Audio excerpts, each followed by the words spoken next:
1 in 5 Americans haven't even thought about healthcare costs in retirement. So this week on Phil's Tax Hacks, we're going to talk about that. Stay tuned. Welcome into Phil's Tax Hacks and other retirement facts with CPA and personal financial specialist Phil Putney. Now let's get rolling with today's show.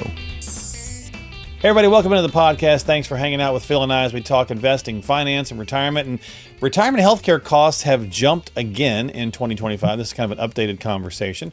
And Phil, so we're going to dive into this chat because it's a staggering number. Like 1 in 5 don't really talk about it or plan for it.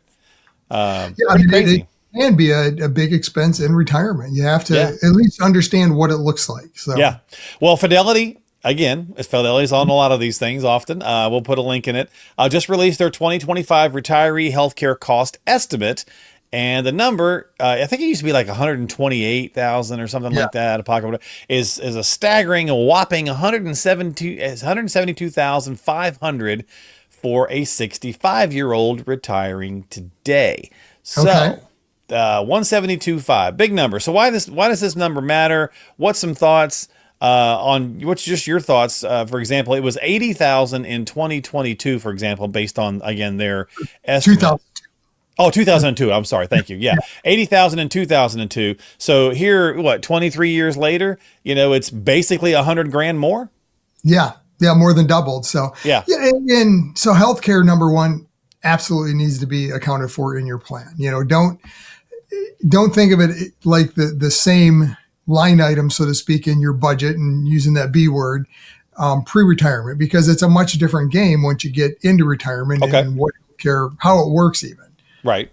For most people, because most people don't have that pension company healthcare plan like, used to be back in the day. Right. You're kind of on your own. You're on Medicare, supplements, drug plans, all the other things that go with that. So I guess first blush looking at it, so 80 to 172.5, running the math on that average is about the 3.4% annual increase a year. Okay. So I mean, it sounds like a big number, but out over that time frame. So it's not like it's 10% a year.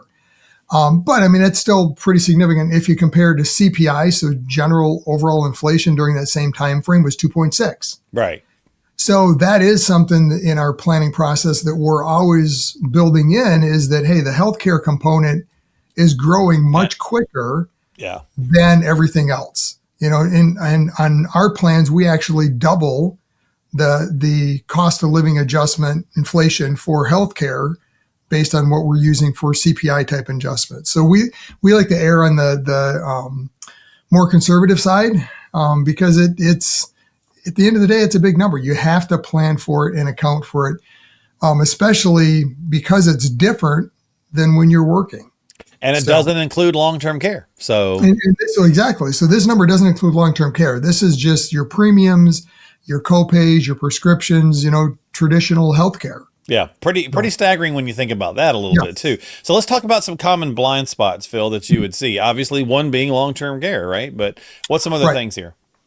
Number one is building it into the plan, right? So account for it separately. And what we do for our clients is we look at, okay, what is your net income need today? And out of that, how much are you paying for healthcare with your current scenario, your company plan, whatever it happens to be. Right. So take that out. So now we have the net need excluding healthcare, because we want to build in healthcare specifically. One good thing in retirement is it is a little bit more known what it is, because it's very structured.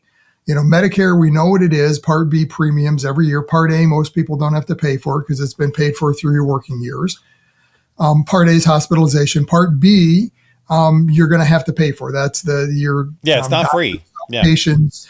Yeah. So that's not free. This year it's $185 a year, or $185 a month per person. Right. Right. And that does go up each year. I was like, $185 a year. That's awesome. That's a big, that's huge. So, if you think of that, so you're talking $370 a month? Yeah. For a married couple? Yeah. Compare that to what you're paying today. And that's just the base Medicare. On top of that, you're going to have to add either a supplemental or an advantage plan and drugs. I mean, there's all these other factors that come in. So there's more premium you're going to have to pay for on top of that to fill in the gaps, the deductibles, the copay. Yeah. So just know what that looks like. And it's not free. So Medicare Part B, we talked about, what that looked like. If we look at the same time frame, so 2002 to 2025, Part B premiums have increased on average 5.7%. Oh, wow. Okay. So much, much higher than even what their estimated healthcare number is. Yeah. So, and it's all over the board. I mean, it's had anywhere from, there was one year in 2020 or 2005, Part B premiums went up 17.4%. 2012, it did drop. I mean, it has had timeframes where Part B premiums have dropped. This past year in 2025, Part B premiums went up 5.9%. So pretty close to what that average has been. So just again, understanding in retirement what that looks like, and then the other blind spot I would say that often comes up for those that are facing retirement is, are you retiring pre-age 65? Well, that's a whole other discussion, because now you're having to bridge that gap because you no longer have your company plan. So do you do COBRA? But that's only there for 18 months. Then what does the marketplace look like? So you have to understand that healthcare component. For this, it's talking about somebody at 65, so at Medicare age or, beyond, so to speak. Yeah. And it's interesting, like Gen X, my generation is woefully unprepared, right? It's like 25% haven't even considered it at all. It's like, but we're in our 50s now. We got to start considering right. Things, you're getting on the edge of it. So yeah, exactly. The HSA potential. Let's talk about that a little bit. Obviously, we've done shows on that in the past, but this could be an interesting piece, right? So let's talk about just a few stats and just some misunderstandings when it comes to that. Yeah. So HSAs are definitely a viable vehicle to use if it's available to you, right? Yeah. So first of all, you have to have a high deductible health plan to even qualify, either through your company or if you're on the marketplace, paying for the insurance yourself. But HSAs are one of the only vehicles that really give you this triple tax advantage, meaning that you put the money in and you get a deduction for it when it goes in. Now, there's limits on how much you can put in, but you get a deduction on the way in. The growth is tax deferred, potentially tax free when the money comes out, and it's tax free on the way out if it's used for healthcare.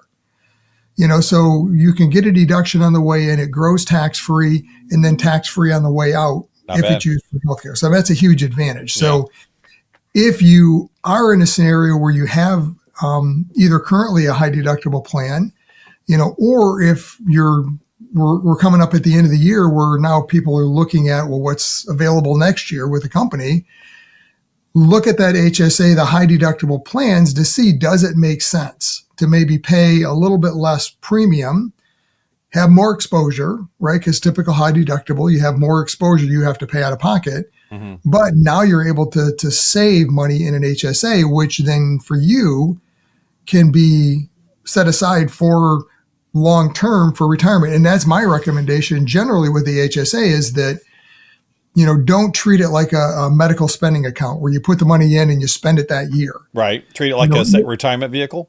Treat it more like a retirement vehicle. If you're able to pay for those out-of-pocket expenses from your current resources, then by all means do that and put as much as you can in the HSA and just don't touch it. Because you can reinvest those funds too.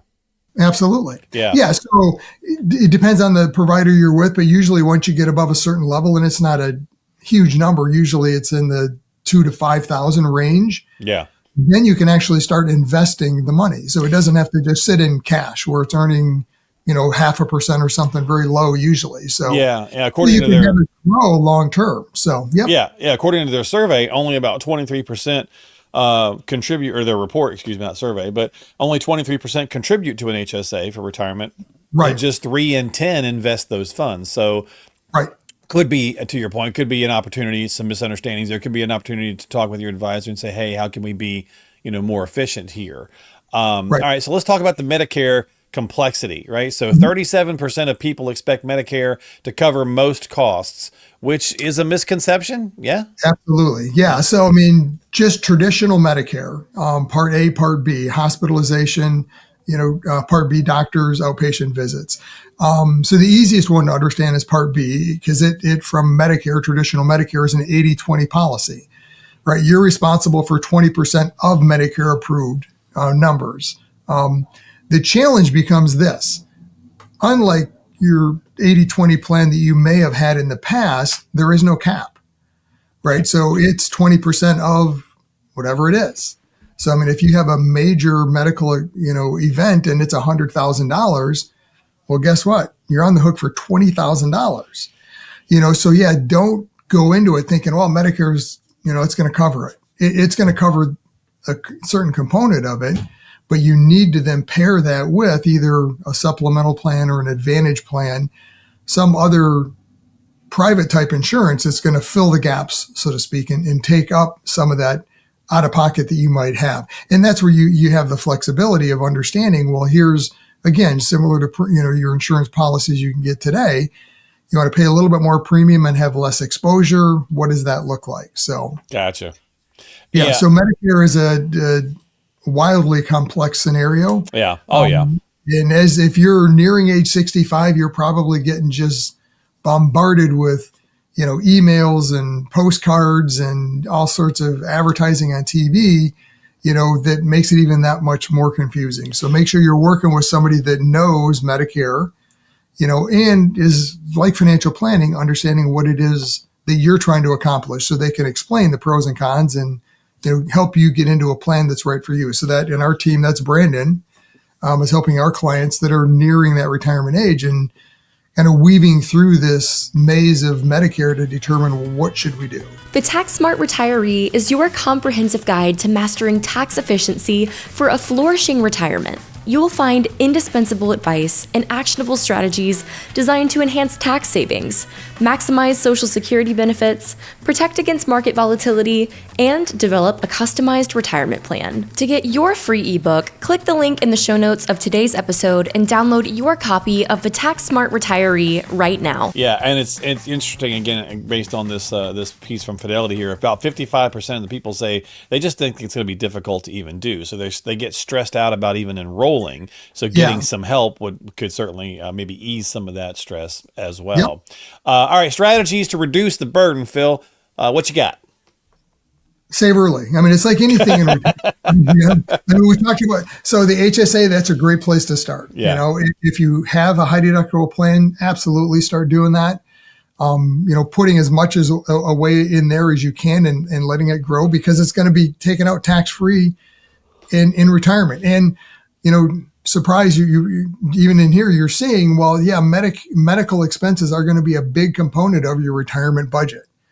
So you're going to need that money later on. And one of the things with an HSA is that if you turn 65 and beyond, well, now you don't just have to use the money for healthcare. You can use it for anything. Mm-hmm. If you do pay for other things besides healthcare, well, then the growth is taxable. So, I mean, that's the downside. You want to use it for healthcare first, but so absolutely save early, use the HSA. When you're building out your plan, have that in there as a second component, understanding what the long-term, cost of living has been. So don't use the same cost of living adjustment, inflation adjustment that you might on the rest of your expenses. Yeah. Okay. Yeah. I mean, that makes sense. And obviously at the end of the day, right, you need to talk openly with your loved ones and your advisor, because I mean, again, part of the conversation is people don't even talk about it. They just don't even deal with it. Well, right. And so if you're working with an advisor, this is absolutely something they should be bringing up. I mean, if they're not, then you should be questioning, okay, is this the right advisor for this stage of my life? We talked many times about, different stages of life and doctors you need. I mean, that changes as you age. Well, same thing with advisors. I mean, you're in a different stage as you near retirement. The scenario is totally different. There's all sorts of different things that come up. Healthcare is one of them. So if they don't understand that healthcare component, well, maybe it's time to talk to somebody else that has the expertise on that side. So yeah, it's an absolute wild card when it comes to retirement planning and strategizing, especially if you wait to the last second to, if you're playing, poker or you're playing blackjack and you kind of keep hitting me, you might eventually bust, right? So you want to make sure that you have these conversations and do the things you need to do. Again, we'll put links in the show description to check out the article, as well as to reach out to Phil and get yourself some time onto the calendar. Don't forget to subscribe to us on Apple, Spotify, and YouTube. Supports the channel, helps us keep bringing podcasts and shows to you to hopefully educate you on some of this stuff that hopefully you're thinking about and starting to maybe get more serious about. And of course, if you need help, reach out to a qualified professional like Phil before you take any action. He is a CPA and a personal financial specialist and does have Brandon on staff as well, helping with that Medicare side of things. So we'll have links in the show descriptions. And with that said, we'll see you next time here on Phil's Tax Hacks and other retirement facts. Thanks, Phil. Take care.